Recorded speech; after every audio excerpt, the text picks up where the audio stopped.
Well, new at 10, Mesabi Metallics hosted another public tour showcasing millions of dollars in new mining equipment.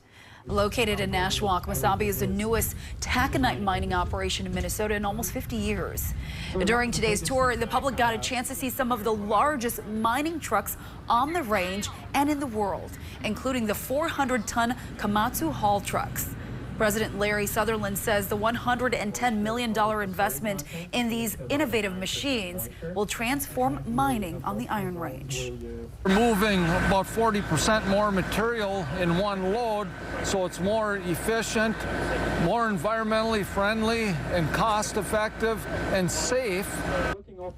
Sutherland says they plan to start operating in June of 2026.